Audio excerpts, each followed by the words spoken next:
हर हर महादेव। जय शिव गुरु मैया भवानी की जय, शिव गुरु की जय, पार्वती माता की जय, कार्तिक गणेश की जय। एक बार प्रेम से बोलो सच्चे दरबार की जय, शंकर भगवान की जय। हर हर महादेव, हर हर महादेव। चलिए गुरु बहिना, बहुत सुंदर कथा लेके हम आइल बानी सावन के महीना में। एकरा के खूब दुलार और प्यार दे हम जा ए बहिना लोग। और कथा के बे सुनले पूरा जले, कथा ना सुनब जा तले मत जाइब जा। एकरा के पूरा भजन के सुनब जा। अनीता यादव महादेव बानी भजन से सुन रहल बानी जा। सब्सक्राइब करब जा, कमेंट करब जा और कमेंट में हर हर महादेव जरूर लिखब जा। शुरू से लास्ट तक सुनब जा, तबे कथा के रहस्य आप लोग के पता चली। आ देखी शंकर भगवान के मंदिर में बहुत सुंदर शिव चर्चा होत रहे। आ भगवान भोलेनाथ के जब शिव चर्चा होला तो खाली आदमी ना सुनेला, जीव जंतु गोरु बछरू सब सुनेला भगवान के चर्चा। अपना अपना जगह से जे जहाँ रहेला तहे से अपन शिव गुरु के चर्चा सुनेला। आवा शंकर भगवान के मंदिर में बहुत सुंदर शिव चर्चा होत रहे। कहल जाला कि भजन के भाव बहुत सुंदर होला। आ भजन वही जहाँ शिव जी के मंदिर रहे वही जे बहुत बड़ा पोखरा रहे। आ पोखरा में एगो मछरा आ एगो मछरी रहत रहनी जा। आ ए गुरु बहिना, भगवान के चर्चा जब शुरू होखे तब मछरी शिव जी के बहुत बड़का भक्त रहली। आ मछरी एकदम नदी के किनारे आके आ मंदिर के पास भोलेनाथ जी के शिव चर्चा सुने लगली। आ जब भोलेनाथ जी के चर्चा सुने लगली तब मछरा पीछे से अइलन, कहलन कि तू चर्चा सुनतलू, आ यही में आई के जाल में लेके फंसा के तो के चल जई हसन। आ हम का करब, चलो घरे चलो। कहली कि देखी आप जाई, हम ना जाई। जले हम शिव गुरु के पूरा ना सुन लेब शिव चर्चा तले हम ना जाए। आ मछरा चल दहलन ओइजा से निराश होके। आ मछरा निराश होके चल दिहलन। आ ओकरा कहल जाला कि जन्म जन्म के हमनी के मनुष्य के जन्म के हमनी के दुश्मन मनुष्य हवन। आ हमनी के फंसा के लोग लेके चल जाइए, कम मार के खा जाए, एकर कोनो भरोसा नहीं खे। तो देखी अब ई मछरी ना मनली। आ ई अपन हठ लगा के आ लगली भगवान के कथा सुनने। आ कहली कि देख ये मछरा कथा हम पाप होई, हम जले पूरा कथा ना सुनब। आ तले भगवान भोलेनाथ जी के शरण में हम ना जाई बेजा से हम गिर गइल बानी। आ हम भाव से पूरा शुरू से लास्ट तक सुनब। जब वे गुरु बहिना जब चर्चा खत्म हो गई तब देखली केवट जाल लेके आवताटे। आया के आ पोखरा में फेंक दिहलस। आ जब फेंक दिहलस तो मछरी वही जे फंस गईली। आ फंस गईली। आ उनकर मछरा आके कहे लगलन कि का हो, कहत रहनी है कि चलो हमनी के जान के कोनो ठीक ना होला।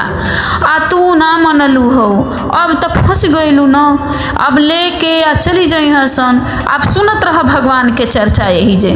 कहली हे मछरा घबरा मत, भगवान भोलेनाथ कुछ ना होखे दीहन। भगवान भोलेनाथ के हम चर्चा सुने गई रहनी है, हम पाप करे ना गई रहनी है, हम धर्म करे गई रहनी है। कुछ भले बाबा हमारा पर दया जरूर करी हन। तब मछरा कहलन कि ठीक बाटे, अब देखो तनी भोलेनाथ कैसे तोहर दया करेलन। तब कहली मछरी इतने में घबरा गईल मछरा, इतना में मत घबरा, हमार भोलेनाथ जी के हाथ हमारा पर बा, कौनो विधि हमारा के बचई हन, लेकिन हमके बचई हन। आ मछरा बार बार उनका से यह बात कह कि शिव चर्चा सुने गईलू है भगवान के, तबे तू फंसलू हो। अब का फड़फड़ा तरु, अब देख अब जे मछरा का कहतरन। अब मछरा एगो गीत के भाव में कहले बाड़न कि तू त जलिए में पकड़ाइलू ए मछरी हो, ए मछरी तू त जलिए में धरइलो ए मछरी। तोहार शिव गुरु कहवा बाड़न ए मछरी।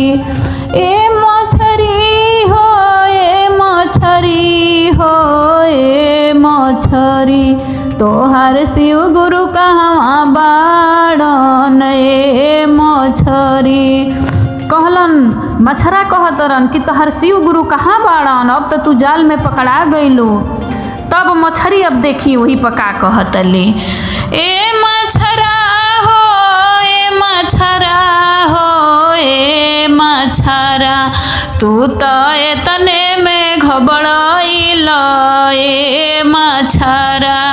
तू तो एतने में घबराइल ए मछरा। हमार शिव गुरु एही जे बाड़न ए मछरा। तब मछरी कहतड़ी कि तू इतने में घबरा गइल, अरे जाल में धरा गइल बनी, अबे कटा नइखी गइल। आ मछरी जरूर हमारा के शिव गुरु भगवान बचई हन। तब फिर देखी मछरी कहतरी कि देख हमारा भोले बाबा पर हमरा बहुत विश्वास बा। आ हम भोले बाबा के चर्चा में गई रहनी हाँ, चर्चा सुने गई रहनी हाँ। इतना हमारा विश्वास बाटे कि भोले बाबा के कारण हम जाल में फंसल बानी। आज जरूर भोले बाबा अपन देखई हन आ देखई हन हमके बचैबो करी हन। तब गईली और जाके कहली कि हे शिव गुरु, हम तो पकड़ा गईनी, अब हम का करी। हम तो मछली अब ई का कैलन सन मछुआरा की तुरंते उनकरा के डलिया में अपना डाल दिहन सन। अब डलिया में डाल दिहन सन तब फिर मछरा अब कहत न यही जा, ए मछरी हो ए मछरी हो ए मछरी। आ तू तो ओड़िए में धरइलो ए मछरी। तू तो ओड़िए में धरइलो ए मछरी। आ तोहर शिव गुरु कहवा बाड़न ए मछरी। कि तोहर शिव गुरु कहवा बाड़न ए मछरी। तब फिर मछरी कहतले, अब मछरी कहतले मछरा से, ए मछरा हो ए मछरा हो ए मछरा। तू तो एतने में घबराइल ए मछरा।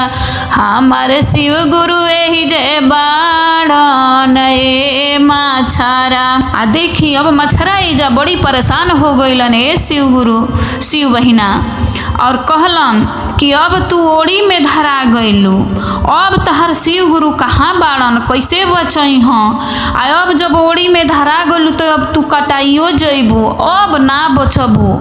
अब तो हमारा अकेले जिंदगी फिर काटे के पड़ी।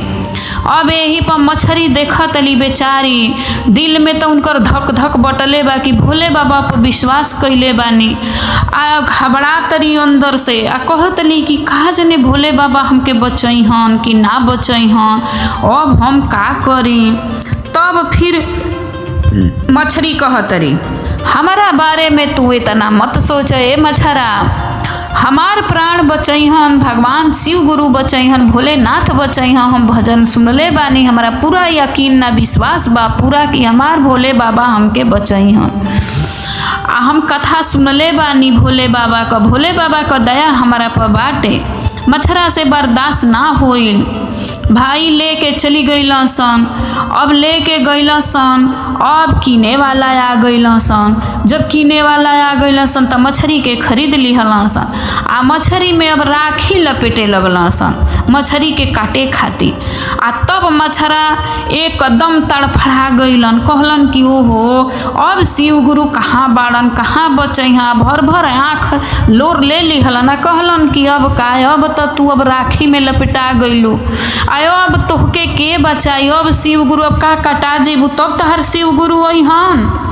तब फिर मछरा कहत रह, ए मछरी हो ए मछरी हो ए मछरी तू तो रखिए में लपटैलो ए मछरी तू तो रखिए में लपटैलो ए मछरी आ तोहार शिव गुरु कहवा बाड़न ए मछरी। अरे शिव जी गुरु कहवा बाड़न शिव गुरु कहवा बाड़न ए मछरी तोहार शिव गुरु कहवा बाड़न ए मछरी। तब फिर मछरी कहतरी कि हे मछरा अतना मत घबरा। अबे शिव गुरु आ देखी शिव गुरु दया करेलन लेकिन एकदम लास्ट में दया करेलन आ दया बरसावेलन, जरूर दया बरसावेलन। अब फिर मछरी गावतड़ी, अब गने का भाव से मछरी फिर बतावतली ए मछरा हो ए मछरा हो ए मछरा हमारे शिव गुरु सथवे बाड़न ए मछरा आ तू तो एतने में घबराइल ए मछरा आ तू तो एतने में घबराइल ए मछरा। अब देखी अब मछरी तड़फड़ातली आ भर भर आँख पानी ले बड़ी। अब तभी भी हिम्मत अब नहीं हरले। अभी उनका पर विश्वास बाटे कि जब तक प्राण बा तब तक सांस बा आ जब सांस बा त आस बाटे आयास बाटे तो भोले बाबा हमके बचा ली हैं। मछरी फिर भर भर आँख लोर ले के अपना मछरा से कहतरी कि कैसे तू अब रहब ए मछरा, हम तो अब जना तक कटिए जाइब, अब कहाँ भोले बाबा हमके बचा पाई हन। आ देखी गुरु बहिना भोले बाबा के दया देलन, जब दया देलन तो बहुत एकदम लास्ट टाइम दया देलन। आ देखी अब इतने में का भइल बाटे, अब खरीद के आ मछरी के ले जाके फिर अब राखी तलपेटाइए गइल बा। अब ले जाके फिर काटे खातिर न पहसुल पर अब रेताए लागल वाली मछरी। तब फिर मछरा गावतरन कहत न ए मछरी हो ए मछरी हो ए मछरी अब तू पहसुल से कटइबो ए मछरी अब तू पहसुल से कटइबो ए मछरी आ तोहार शिव गुरु कहवा बाड़न ए मछरी तोहार शिव गुरु कहवा बाड़न ए मछरी। फिर मछली भर भर आँखी लोर ले लिहली आ कहली कि हे अब तो तोहार लास्ट आ गईले मछरी, अब तोहार भोलेनाथ कब अइहन आ कब बचइहन। तब फिर मछरी कहतली ए मछरा हो ए मछरा हो ए मछरा हमार शिव गुरु संग में बाड़न ए मछरा आ तू तो एतने में घबराइल ए मछरा। कहे के तो मछरी कहतड़ी मछरा से, लेकिन मछरी के डर में बहुत बड़का डर अंदर बैठल बाटे कि अब तो हम पहसुल पर एताइब आ कटाइब। अब कहाँ हमके अब शिव गुरु, अब तो लास्टे होता भोले बाबा अब हम कब हमके अइहन बचावे खातिर। आ इतने में घबराइल वाली आ मछरी आ खूब अपना शिव गुरु के गोहरावतड़ी आ अब तब रेताए जातली। तले देखी शिव गुरु के महिमा, शिव गुरु के इतना महिमा बाटे आ लगल पूर्व कोना से बारिश आंधी आई के एकदम मछरी जल में बहाए लगली। आ जब मछली अपन गुरु जी दया बरसा दिहलन आ मछरी जल में बहाए लगली, तब फिर मछली अब गावतरी कहतली ए मछरा हो ए मछरा हो ए मछरा आ हम तो जलवे में बहनी ए मछरा हम तो जलवे में बहनी ए मछरा। हमार शिव गुरु हमारे शिव गुरु संग में बाड़न ए मछरा, हमारे शिव गुरु संग में बाड़न ए मछरा। इतना जोर से बारिश आइल आ वही में मछली बहा गईली आ दहा के आ वही पोखरा में फिर चली गईली आ वही पोखरा में चली गईली फिर आ पानी अब बरसे लागल। तब मछरा कहलन कि ना ना शिव गुरु के महिमा बाटे आ बहुत बड़का महिमा शिव गुरु के रहे तबे हमार मछली बच गईली आ बच के आ गईली पोखरा में हमारा संगे। आ देखी फिर मछली अब गावतली, ए मछरा हो ए मछरा हो ए मछरा, मिलल दाया के मोटरिया ए मछरा, आ मिलल दाया के मोटरिया ए मछरा। आ तब मछरा कहलन कि सही में तहर शिव गुरु तहरा संगे बाड़न। आ कहल जाला ई कलयुग है बहिना, देखी भोलेनाथ के सत्य बा। आ जब भगवान के ए धरती पर आदमी इंसान बा तो भगवानो ए धरती पर जरूर बाड़न। आ भोलेनाथ जी अपन दया बरसौलन आ मछली के बचा लिहलन। आ मछरा मछली अब दुनू जना खुशी खुशी अपना फिर पानी में चली गईलन जा पोखरा में आ जाके अपन रहे लगलन। हमरा भगवान जी के द्वार से केहू ना खाली हाथे जाला ए गुरु बहिना आ ए गुरु भैया, केहू ना जाला। और भगवान जी के नाम लेहला से कुछ के कमी ना होला। शिव के गुरु बना के देखी, शिव दया जरूर करी हम तो कही देखी। पहिला में दया मांगा, दूसरा में चर्चा ए मछरा, तीसरा नमः शिवाय प्रणाम ए मछरा, तीसरा नमः शिवाय प्रणाम ए मछरा, हमारे शिव गुरु संग में बाड़न ए मछरा। अब भजन समाप्त होता, कथा समाप्त होता टे।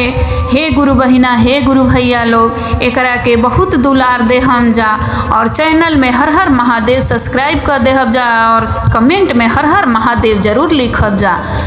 ओम नमः शिवाय। कमेंट में हर हर महादेव जरूर लिखें। हर हर महादेव।